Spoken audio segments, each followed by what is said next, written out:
Hello friends. ये जो है it's a kind of an initiative जो मैं लेना चाहती हूँ because I want to contribute to the society and want to help you people out there. सबसे पहले इस वीडियो का डिस्क्रिप्शन ये है कि bank PO exam that is your IBPS PO कैसे क्रैक करना है और मैंने कैसे क्रैक किया, कितने मिनिमम इनपुट में कैसे मैक्सिमम आउटपुट लिया। लाइक की हाईलाइट इज़ मैंने इस एग्ज़ाम को प्रिपरेशन के लिए लगभग 4 से 5 महीना लगाया था, अपना दिया था। मैं आई क्लियर्ड माई बीटेक 2013 में, जून जुलाई में मेरा बीटेक ख़त्म हो गया था। उसके बाद समवेयर अक्टूबर में मेरा 2013 अक्टूबर में आईबीपीएस पीओ का एग्ज़ाम था। अभी कॉलेज में प्लेसमेंट का सीन बहुत ज़्यादा अच्छा नहीं था, तो प्लेसमेंट कहीं नहीं हुआ। उसके बाद आई वॉज डिसाइडिंग कि आगे क्या करना है क्या नहीं करना है। So one of my friend he inspired me a lot, और उसने coaching, he was taking coaching that time, and सारा सपोर्ट जो मैं बोलूँगी जो मुझे दिया, ही गाइडेड मी। तो मेरा ऐसा कोई कोचिंग एक्सपीरियंस भी नहीं था, एंड नीदर मैंने कभी सोचा था कि मुझे बैंकिंग एग्ज़ाम या बैंकिंग सेक्टर में ही जाना है। So it was very sudden, but हाँ मैं बहुत फ्री थी उस टाइम पे। सो आई सेड ओके, कुछ कर नहीं रहे ज़्यादा, तो लेट्स गिव एन एग्जामिनेशन। तो from June till October, October 3rd 4th के आसपास मेरा एग्ज़ाम था। ये ब्रैकेट में मैंने इसके लिए पढ़ाई करी। और हाँ, ये जो मैंने पढ़ाई करी ये मैंने proper from morning 9 to evening 12 इतना पढ़ाई करा है। सिर्फ बीच में लंच या हल्का फुल्का मैं ब्रेक लेती थी। अदरवाइज़ मैंने उस टाइम में बहुत सिंसियरली पढ़ाई करी है। बट हाँ, मैंने सिर्फ 4 to 5 मंथ्स ही पढ़ाई करी है। सो this is the key highlight of this video कि कैसे हम कोशिश कर सकते हैं कि कम से कम टाइम में ज़्यादा से ज़्यादा आउटपुट लें। एंड दूसरा इसमें पॉइंट था कि विदाउट कोचिंग ये किया गया है। मेरे फ्रेंड की असिस्टेंस थी, गाइडेंस थी, मेंटोरशिप आप कह सकते हैं थी, बट ऑफिशियली एंड फॉर्मली कोई कोचिंग नहीं थी। सारा मैंने आगे कैसे किया वो मैं आपको आगे बताऊंगी। And before proceeding further I only want to say कि ये मेरा initiative is not for any likes और subscribers. The sole purpose is how to reach out to the people over there and how to help. ऐसा लगता है कि अभी job हो गई है, सब कुछ हो गया है, but what I am doing, कर क्या रहे हैं, it's only about my survival. तो बहुत टाइम से माइंड में था कि ऐसा कुछ करके आना है, मुझे बताना है कि मैंने कैसे किया, because I want to see other people cracking the exam and coming out in flying colours. तो I wanted to share, but ऐसे वीडियो बनाना मुझे आता नहीं है एंड कभी सोचा भी नहीं। बट अब मुझे लगा कि इट्स हाई टाइम एंड करना चाहिए, and so I am starting it.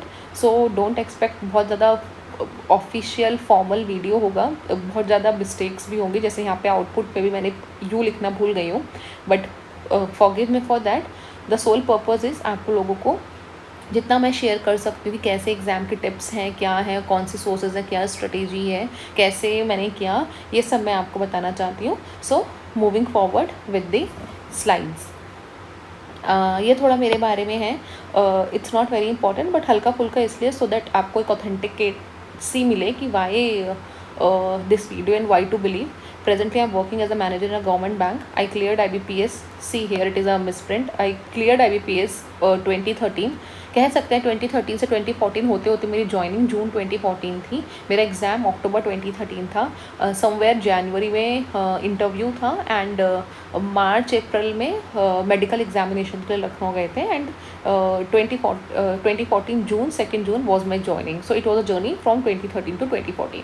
ठीक है। So preparation about 4 to 5 months, and currently I am also UPSC aspirant. थोड़ा बहुत यूपीएससी में पढ़ने के लिए भी कोशिश करती हूँ, बहुत ज़्यादा नहीं पढ़ पाती, बट हल्का फुल्का। And my hobbies is reading, writing, counseling, motivating. Motto is help each other. The journey should not only be about your survival. And my vision is let's together make Earth a beautiful place to live. Anyways, this is not all important. Coming back to what is important. So, इससे बात करते हैं sections की। सबसे पहले ये video थोड़ा लंबा होने वाला है, बिकॉज मैं चाहती हूँ कि जितने भी मेरे अंदर पॉइंट्स हैं जो मुझे लगता है आप लोगों को हेल्प करें, मैं वो सब बोलने वाली हूँ। सो सॉरी फॉर दैट कि छोटे वीडियोस में मुझे इसलिए मैंने नहीं बनाया बिकॉज मुझे नहीं पता कि मुझे रिपीटेटिवली कितना टाइम मिलेगा. आफ्टर ऑफिस बहुत कम समय मिल पाता है. सो आज मैं ऑन अ स्ट्रेच इसे कंप्लीट करूँगी. अगर आप लोग को और कोई इन्फॉर्मेशन चाहिए होगी तो you can type in comment box below and I'll surely try to come up to your expectation and answer your rewards, right? तो सेक्शन सबसे पहले सबको पता है क्या क्या होते हैं. ये आपके क्वांट, लॉजिकल रीजनिंग, ठीक है, रीजनिंग पार्ट, देन जीके जिसमें banking awareness, economics and computers I guess इसी में क्लब है, एंड इंग्लिश. ठीक है, सो ये हमारे सेक्शंस हैं. सेक्शनल कट ऑफ हम लोगों को क्लियर करनी होती है. मेरा क्वांट बहुत वीक था. मैंने कैसे क्वांट को हैंडल करा ये भी आगे है. अभी के लिए बात करेंगे क्वांट, एलआर, जीके, इंग्लिश. तो मेरे माइंड में बस ये घूमता था कि मुझे इन चारों में सेक्शनल कट ऑफ क्लियर करनी है और जो मेरा स्ट्रॉन्ग पॉइंट है उसमें मुझे मैक्सिमम नंबर लेकर आना है. तो मेरा स्ट्रॉन्ग पॉइंट इसमें से एलआर था, लॉजिकल रीजनिंग. इसमें मैंने मेहनत नहीं करी, प्रैक्टिस करी, बहुत प्रैक्टिस करी. तो एलआर मेरा करते करते by the end of the examination मेरा एलआर काफ़ी स्ट्रॉन्ग हो गया था. इनिशियली बिल्कुल भी नहीं था. जो क्वेश्चंस आता कि ABCDEF they are residing in floor 1, floor 2, floor 3, floor 4 and they have occupations like one is teacher, another is engineer, another, ऐसे 3 टाइप के उसमें हिडन वो रहते हैं पजल्स. सो ये सब by the end of the time आते आते मेरा स्ट्रॉन्ग हो गया था. Than logical reasoning. जीके कैसे करी? जीके मेरा फियर फैक्टर था बिकॉज जीके उससे पहले आप पता है इंजीनियर्स हम लोग लास्ट टाइम एग्जाम के टाइम पे पढ़ते हैं, बहुत ज़्यादा पढ़ा नहीं होता है, पढ़ने की प्रैक्टिस नहीं होती है. जीके के बारे में कुछ नहीं पता होता है. भाई जीके कैसे करना है ये बहुत दिमाग में था. तो इसके लिए मैं अपनी स्ट्रेटजी बताऊंगी. एंड इंग्लिश में बहुत प्रॉब्लम नहीं है बिकॉज ICSE बोर्ड बैकग्राउंड था. तो इंग्लिश में बहुत ज़्यादा फोकस नहीं किया बट प्रैक्टिस करी. प्रैक्टिस मैंने सब में करी है. So see there the difference between the word पढ़ाई करी एंड प्रैक्टिस करी. ठीक है, पढ़ाई करी कि मैंने बस उसको पढ़ती रही, उसको एप्लीकेशन फॉर्म में मैंने उसको नहीं करा है, मैंने उसकी प्रैक्टिस ही नहीं करी जो मैं पढ़ रही हूँ. सो मेरी प्रिपरेशन का या मैंने जो प्रिपरेशन करी है उसमें major chunk was practice and lesser chunk was studies. मैंने सिर्फ 1 या 1.5 महीना पढ़ा, हल्का फुल्का क्वांट के बेसिक फॉर्मूलेज RS अग्रवाल से देख लिए, रीजनिंग थोड़ी बहुत देख ली, इंटरनेट मेरे पास स्टडी मटेरियल भी नहीं था, जीके थोड़ा बहुत एंड इधर उधर इंटरनेट से. But practice is what I think मुझे इसको गो थ्रू करा. डिटेल में आगे करते हैं. ठीक है, let's come to sources now. मैं पहले बता रही हूँ मेरी सोर्सेज बहुत कम थी बिकॉज मेरे पास कोई मटेरियल ही नहीं था. मैंने अपने इंजीनियरिंग के टाइम पे एक RS अग्रवाल की बुक ली हुई थी, उसी से मैंने क्वांट करा. क्वांट मैंने ऐसा नहीं कि मैंने RS अग्रवाल की बुक सारी कर लिया, उसके सारे क्वेश्चंस 200-300 क्वेश्चंस कर लिए. नो, मैंने उसके जो बेसिक आपके percentages, compound interest and speed, distance and time, ठीक है, जो इस तरीके के क्वेश्चंस होते हैं उनके मैंने फॉर्मूलेज देख लिए थे और एग्जाम्पल्स देख लिए थे. सिर्फ एग्जाम्पल्स एंड फॉर्मूलेज. एक ये मैंने RS अग्रवाल से करा. दूसरा इसमें मैंने वो आपका डेटा इंटरप्रिटेशन DI, मतलब क्वांट मेरा बहुत ज़्यादा वीक था. सो मैंने एनालाइज़ किया लास्ट 10 ईयर्स और 15 ईयर्स का पेपर का पैटर्न कैसा है एंड आई फाउंड कि DI आपका बहुत ज़्यादा हर एग्ज़ाम में आया है एंड हर एग्ज़ाम में आपके 3-4 क्वेश्चन इज़ फ्रॉम DI. तो 3-4 question doesn't mean 3-4 marks. 3-4 question means आपके 15-16 मार्क्स. हाउ? बिकॉज एक क्वेश्चन DI का आपका ABCD होता है, another question ABCD, another question ABCD. सो ऐसे 3-4 question on an average daily exam में आते हैं. एंड 4 क्वेश्चंस भी अगर आपके आ रहे हैं तो 4 × 4 इज़ 16. तो 16 नंबर मेरे ऐसे हो गए और 3-4 मेरे हल्के फुल्के जो मैंने compound interest, speed, distance and time, boat upstream and downstream, इससे प्रैक्टिस किया था. 3-4 नंबर मैं वहाँ से ले गई. तो मेरे को क्वांट में मैंने सिर्फ इतना सोचा था कि मैं क्वांट में इतना ही पढ़ूँगी. See before proceeding further friends, I would like to say कि आपको जो स्ट्रेटेजी बनानी है वो आपको अपने अकॉर्डिंग बनानी है. What is your strength and what is your weakness. As I knew कि मेरा क्वांट स्ट्रॉन्ग नहीं है तो मैंने क्वांट में बहुत ज़्यादा मैंने क्वांट में बहुत ज़्यादा टाइम अपना इन्वेस्ट नहीं करा। मेरे को सिर्फ क्वांट की सेक्शनल कट ऑफ चाहिए थी। मुझे पता था कि यहाँ से मेरे नंबर्स नहीं आएंगे। दिस इज़ अ सेक्शन जहाँ पे मुझे सिर्फ सेक्शनल कट ऑफ क्लियर करनी है, एंड इसके लिए मेरा बेस्ट सोल्यूशन था DI। मैंने DI में बहुत अच्छे से मेहनत करी, ठीक है। एंड इंटरनेट से भी, मतलब जब मेरे लास्ट 10 ईयर्स प्रैक्टिस क्वेश्चन से DI के क्वेश्चंस ख़त्म हो गए तो मैंने इंटरनेट के एक्सटेंसिव यूसेज लिया।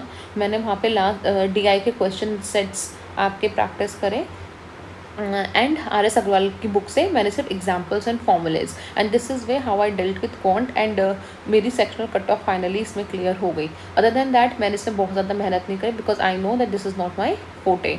सो कमिंग टू क्वांट की मैंने आपको सोर्सेज बता दी। RS Agarwal selected, RS Agarwal doesn't mean the complete RS Agarwal. RS Agarwal only means the formulas and the examples of the selected chapters जो बहुत रिपीटेटिवली एग्जाम में आते हैं। इंटरनेट का मेरी प्रिपरेशन में बहुत एक्सटेंसिव यूजेज है। मैंने हर एक चीज़ इंटरनेट से पढ़ी है। मेरे पास कोई मटेरियल नहीं था, कोई बुक नहीं थी, सिर्फ मैंने इंटरनेट, जो मुझे करना था, मुझे सिलोलॉजी के क्वेश्चंस करने थे तो I use to type on internet कि सिलोलॉजी practice question paper for banking examinations. तो बहुत ज़्यादा क्वेश्चंस आपके आ जाते हैं, तो आपको सिर्फ और सिर्फ प्रैक्टिस करनी है। और DI मैंने जब लास्ट 10 ईयर्स ख़त्म हो गए तो मैंने DI आपके इंटरनेट से उठा लिया। So this is how I tackled quant. Now logical reasoning is again last 10 years, मतलब last 10 years guys is the bible. मतलब मैं आपको बोलूँगी, अगर मैं ट्यूटर हूँ एंड आप स्टूडेंट हो तो आई वुड, एंड मेरे पास सिर्फ एक 6 मंथ्स का टाइम हो और मुझे आपसे एक एग्ज़ाम क्लियर कराना हो, तो मैं स्टार्टिंग के ओनली 1.5 मंथ्स आपको एक वन रीडिंग दूंगी to go through the books, to go through the sources and to go through the syllabus and all things. Only 1.5 months. In remaining 4.5 months I would only ask you to do practice paper, because this is what will make you go through the exam.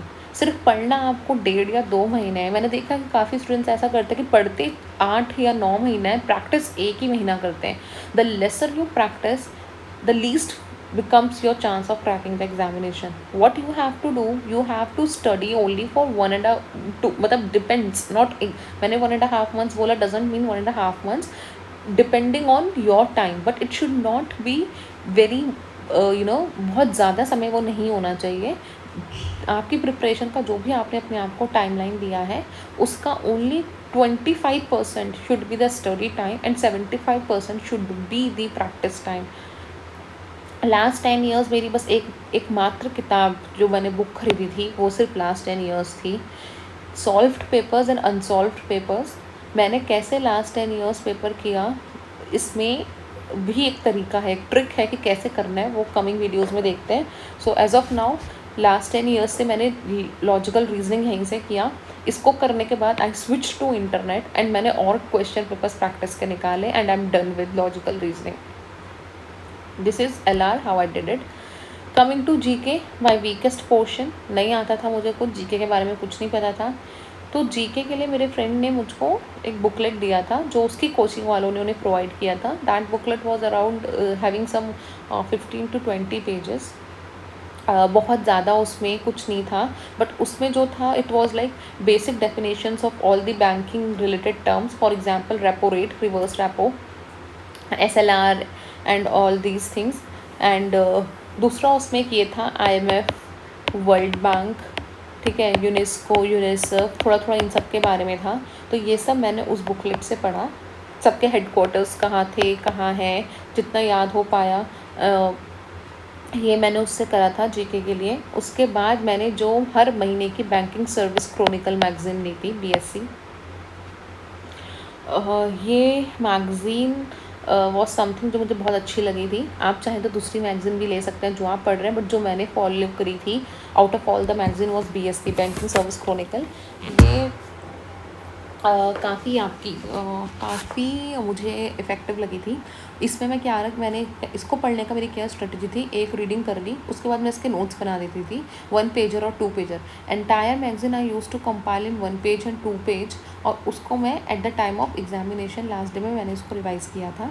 So this is how I took help of this magazine. And again internet में कुछ भी मैं newspaper इसमें मैंने लिखा नहीं है, obviously newspaper and obviously RSTV। See why newspaper, उससे पहले न्यूज़पेपर पढ़ने की आदत भी नहीं थी। न्यूज़पेपर मैंने इसलिए पढ़ा बिकॉज पढ़ना अच्छा भी लगता है और पढ़ना चाहिए भी, एंड इसलिए भी कि बैंकिंग में क्या चल रहा है, फाइनेंस सेक्टर, इकोनॉमी हमारा क्या चल रहा है, GDP GNP क्या होता है। जब आप उन टर्म्स के क्रॉस आते हो न्यूज़पेपर पढ़ते पढ़ते, तो आपका ध्यान आपको उसका मीनिंग समझ में नहीं आता, तो ऑब्वियसली यूल डू गूगल कि क्या है, ये क्या है। तो इससे मेरे बेसिक कंसेप्ट्स की क्लैरिटी होना शुरू हो गया था न्यूज़पेपर पढ़ते पढ़ते। 5-6 महीने में काफ़ी सारे टर्म से मैं फेमिलियर हो गई थी। सो न्यूज़पेपर एक जिस्ट लेने के लिए कि क्या इकॉनमी होती है, कैसे हमारा ये मैक्रो इकोनॉमिक्स, माइक्रो इकोनॉमिक्स, कैसे banking sector in particular govern करता है, तो मैंने न्यूज़पेपर पढ़ा था रेगुलर हॉलिस्टिकली मैंने इसको पढ़ा था। एंड RSTV में वो आता था, no not RSTV at the time, या NDTV इंडिया में देखती थी। ठीक है, रवीश जी का आता था NDTV इंडिया। इसमें रवीश जी के जितने भी लास्ट ईयर में, like when I was appearing for my examination, it was 2013। सो 2012 से 2013 एक साल की मैंने banking related, economy related, finance related सारी वीडियोस, सारा उनका डिबेट देखा था। इससे मुझे बहुत हेल्प मिलती थी क्योंकि मेरे लिए इकोनॉमिक्स, मेरा बैकग्राउंड बीटेक रहा है, मुझे इकोनॉमिक्स के कोई वर्ड्स नहीं आते थे। तो जब मैंने वो डिबेट्स देखना शुरू किया एंड डिस्कशंस देखना शुरू किया, तो मेरा एक क्लैरिटी, कंसेप्चुअल क्लैरिटी वर्ड्स में एंड टॉपिक्स में आने लगी, इश्यूज़ मुझे पता लगने लगे कि क्या क्या हो रहे हैं। तो कहीं ना कहीं जो जो बस मेरे सामने वर्ड आता था, मैं उसको उसी समय गूगल करके उसको समझने की कोशिश करती थी। And this is what I think had helped me a lot. Exam में भी जो क्वेश्चंस ऐसे आए कि मेरे क्वेश्चंस नेचुरली एंड ऑटोमेटिकली वो सॉल्व होते चले गए, बिकॉज जनरली आप न्यूज़पेपर पढ़ लेते हो, आप राज्यसभा TV या NDTV या एनी TV आप डिबेट्स देख लेते हो, डिस्कशंस देख लेते हो, but you don't bother to Google the things which you didn't और डोंट अंडरस्टैंड। तो मेरे साथ में सबसे प्लस पॉइंट ये था कि मेरे को जो चीज़ समझ में नहीं आती थी मैंने गूगल किया। एंड कहीं ना कहीं आप देखेंगे कि एग्ज़ाम में if it is not helping you in GK, तो अनसीन पैसेज ही आपका उस तरीके का आ जाता है कि वो आपको कहीं ना कहीं हेल्प कर देता है। सो पढ़ा हुआ कहीं वेस्ट नहीं जाता है। So guys I will strongly recommend the heavy use of internet. बहुत इंटरनेट यूज़ करें, हर एक चीज़ को सिर्फ एग्ज़ाम क्लियर के पर्सपेक्टिव से नहीं, अपनी कंसेप्चुअल क्लैरिटी के लिए भी करें, उससे आपका एग्ज़ाम ऑटोमेटिकली क्लियर होना चाहिए। ठीक है। कंप्यूटर्स, मेरी इलेक्ट्रॉनिक्स एंड टेलीकम्युनिकेशंस थी। Computer was not a very big problem for me, but हाँ ये बेसिक, इसमें इस तरीके ज़्यादा क्वेश्चंस आते भी नहीं है। रैम रोम, मेमोरीज़ के basis, permanent memory, temporary memory, इस तरीके के क्वेश्चंस आते हैं। इसके सिंपल मैंने क्या किया था, I typed in Google computer related questions for competitive examinations. तो कॉम्पिटिटिव एग्जामिनेशन से कंप्यूटर रिलेटेड क्वेश्चन कम से कम मैंने अलग अलग वेबसाइट्स से, bankersadda.com, bankingawareness.com, जागरण जोश.com, सब में जितने भी कंप्यूटर रिलेटेड प्रैक्टिस क्वेश्चन आते थे, आई यूज टू प्रैक्टिस। सो मेरी स्ट्रेटेजी अगर आप पूछा जाए तो कुछ भी नहीं है, it's just the practice, it's just the internet, it's just the last 10 years paper, only that was my source. And ऐसे मेरा एग्ज़ाम क्रैक हुआ। ठीक है। इंग्लिश के लिए ICSE बोर्ड है मेरा, तो इंग्लिश में मुझे प्रॉब्लम नहीं हुई थी, बट इंग्लिश को अगर किसी और को प्रॉब्लम है और उनको और स्ट्रेटेजी जानने की मैंने कैसे किया था या कैसे उनको हेल्प हो सकता है, तो do right in comment box. मैं अलग अलग, अगर आप चाहते हो तो सेक्शनल वीडियोस भी इनकी बना दूंगी, जिसमें फ़ॉन्ट अकेला हो, डिस्क्राइब्ड LR अकेला हो, GK अकेला हो एंड इंग्लिश अकेला हो। बिकॉज ये वीडियो बहुत बड़ी हो रही है तो मुझे इसको वाइंड अप भी करना पड़ रहा है। तो इन केस अगर आपको इससे बहुत हेल्प मिल रही होगी तो आप मुझे कमेंट बॉक्स में लिख दीजिएगा। I will try to definitely come with the another video जिसमें सब कुछ सेपरेटली मेंशन हो। ठीक है। Now strategy, guys this is very important. Strategy के बारे में ज़रूर बात करना चाहूँगी। सबसे पहले स्ट्रेटेजी जो मैं आपको बता भी चुकी हूँ, मेरी थी लास्ट 10 years। मतलब I took it like I am breaking it here. 6 months का मेरा ड्यूरेशन था, जिसमें मैं मैक्सिमम 2 months एंड 4 months में डिवाइड कर रही हूँ। 2 months इज स्टडी, ठीक है, जिसमें आपको जो भी पढ़ना है, आपको क्वांट में रिवाइज करने हैं, फॉर्मूलेज आप करिए, आपको LR को कहीं से पढ़ना है आप पढ़िए, ठीक है, इंग्लिश में वर्क करना है करिए। सो 2 months, don't give more than 2 months for study and 4 months was complete practice. अब इस प्रैक्टिस में मेरा क्या आ जाता है, प्रैक्टिस में लास्ट 10 years ये ख़त्म हो गए तो मेरा आ गया इंटरनेट। ठीक है, तो this was my sole strategy. ठीक है, एक तो स्ट्रेटेजी ये हुई।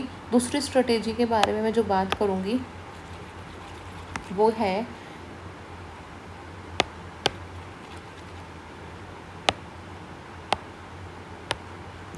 कि know your strength and weakness.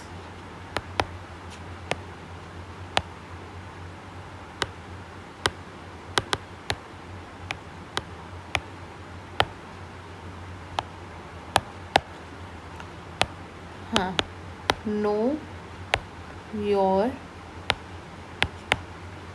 strength and weakness, this is very very important, right? मेरे लिए मेरी strength थी इंग्लिश, मेरी strength LR जो मैंने ग्रेजुअली बनाई, पहले नहीं थी, दैट इज़। मेरी वीकनेस थी क्वांट एंड मेरी वीकनेस थी जीके। तो मैंने आपके लिए बताया कि मेरी क्वांट मेरी वीकनेस थी, तो मैंने उसके लिए क्या किया, सिर्फ मैंने DI करा, उससे ज़्यादा मेरे को क्वांट में नंबर चाहिए नहीं थे। क्वांट प्रैक्टिस करते मेरे माइंड में था कि सिर्फ 15 से 20 नंबर मुझे क्वांट में लाने, बिकॉज हमेशा उतनी ही या उसके आसपास ही कट ऑफ जाती है, और मेरे को था कि मुझे सेक्शनल कट ऑफ ही क्लियर करनी है। तो मैंने इसमें बहुत एक्स्ट्रा लेबर डाला ही नहीं, क्योंकि मुझे पता कि वहाँ से मेरा आउटपुट आएगा ही नहीं। सो मैंने क्वांट में DI, और DI का क्वेश्चन मुझे ऐसे लगा कि बस कोई भी आ जाए मुझसे गलत नहीं होना चाहिए। तो DI को मैंने बहुत स्ट्रांगली प्रैक्टिस कर लिया। मैंने अपने टेस्ट पेपर से DI के क्वेश्चन प्रैक्टिस कर लिए। उसके बाद मैंने गूगल से जितनी भी वेबसाइट्स में DI के क्वेश्चन से सब प्रैक्टिस कर लिए। 3 4 5 तरीके के ही आपके ये क्वांट में DI के चार्ट्स होते हैं। You have your pie charts, ठीक है, आपका हिस्टोग्राम होता है, लाइन ग्राफ होता है, ऐसे 4-5 चीज़ें ही होती हैं। तो उस समय प्रैक्टिस कर रही थी, तो माइंड में भी था। तो मेरे शायद क्योंकि मेरी सेक्शनल कट ऑफ क्लियर हो गई थी, तो आई वॉज एज्यूमिंग मेरे DI के क्वेश्चन सही हो गए होंगे। जस्ट जहाँ मेरे को लगा मेरे 4 DI के क्वेश्चन हो गए, एक बार मैंने पेपर में देख लिया कि मुझे कुछ परसेंटेजेस या कंपाउंड इंटरेस्ट का क्वेश्चन आता है, इफ यस तो फटाफट उसे कर लिया, and I switch to another section, क्योंकि मुझे पता है मुझे अपने मार्क्स वहाँ से बढ़ाना है। मेरे को LR मेरा स्ट्रॉन्ग बन गया था। LR के मैंने कम से कम काफ़ी क्वेश्चंस कर लिए थे। उसके बाद जब मुझे लगा कि मेरे LR में काफ़ी क्वेश्चंस हो गए, अब मुझे फटाफट इंग्लिश या GK में स्विच हो जाना चाहिए, मैंने बाकी छोड़ दिया। इसलिए छोड़ दिया क्योंकि मैं LR ही करने बैठ जाती तो मेरा इंग्लिश और GK का पेपर छूट जाता। टाइम लिमिट का बड़ा कंस्ट्रेंट होता है। मैंने जैसे ही LR के 20-25 क्वेश्चन कर लिया, I switch to English and GK। वापस से अगर मेरा पेपर टाइमली ख़त्म हो गया, मेरे पास टाइम है, तो then I again came back to LR। चलो अब देख लेती हूँ, कुछ आता है तो दोबारा कर लेती हूँ। तो इस तरीके का प्रेजेंस ऑफ माइंड आपको एग्जाम में रखना है, अपनी स्ट्रेंथ में आपको फोकस करना है, अपने खुद की स्ट्रेटेजी को आपको देखना है। दूसरे की स्ट्रेटेजी आपके लिए अप्लाई नहीं हो सकती है। ये मैंने किया था डजेंट मीन भी आप भी ये करो। The only crux is you identify what is your strength and what is your weakness, and you work on it, और उसकी स्ट्रेटेजी बनाओ।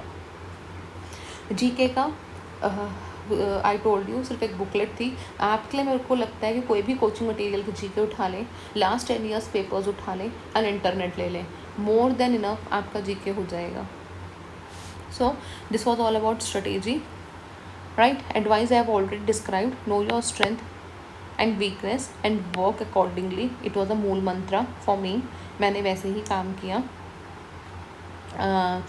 यस, ये मुझे बड़ा डिस्कस करना था कि टेस्ट पेपर में बार बार बोल रही हूँ कि टेस्ट पेपर प्रैक्टिस करना है, टेस्ट पेपर प्रैक्टिस करना है, बट एक देयर इज़ अ ट्रिक कि टेस्ट पेपर प्रैक्टिस कैसे करना है, राइट? तो मैंने क्या ट्रिक करी थी, मैंने सबसे पहले उस बुक में सॉल्व्ड भी थे एंड अनसॉल्व्ड भी थे। मैं अनसॉल्व्ड कैसे पहले करती अगर मुझे कुछ पता ही नहीं था, तो मैंने सॉल्व्ड पेपर उठाए एंड मैंने 1-2 सॉल्व पेपर के स्टार्टिंग के 3-4 सॉल्व पेपर के ये सल्यूशंस देखे, तो मुझे समझ में आया कि ओके ये क्वेश्चन को ऐसे करना है, ठीक है। अब मैंने क्या किया, मैं सिर्फ एक पैटर्न के क्वेश्चन उठाती थी। फॉर एग्जांपल अगर मैं LR सेक्शन का बात करूँ, ठीक है, मैं इस समय LR की प्रैक्टिस कर रही हूँ, लॉजिकल रीजनिंग की। तो उसके अंदर आपको पता है कि कुछ तरीके के क्वेश्चंस के पैटर्न हैं जो हमेशा एग्जाम में आते हैं। सिलॉजिज्म्स आपको मिलते हैं, एनालॉजीज आपको मिलती हैं, रिलेशनशिप्स आपको mother father, as father is B, B is sister is C, इस तरीके के क्वेश्चन मिलते हैं। Inequalities, P is less than Q, Q is greater than N, N is this less than equal to T, इस तरीके के question आपको मिलते हैं, right? Same pattern of question are there. करना क्या है, जैसे मैंने क्या किया था, अगर फॉर एग्जांपल मैंने LR उठा रखा है, उसमें मैं प्रैक्टिस कर रही हूँ एनालॉजीज़, तो मैंने क्या किया, अगर उस बुकलेट में 1995 से 2010 तक आपके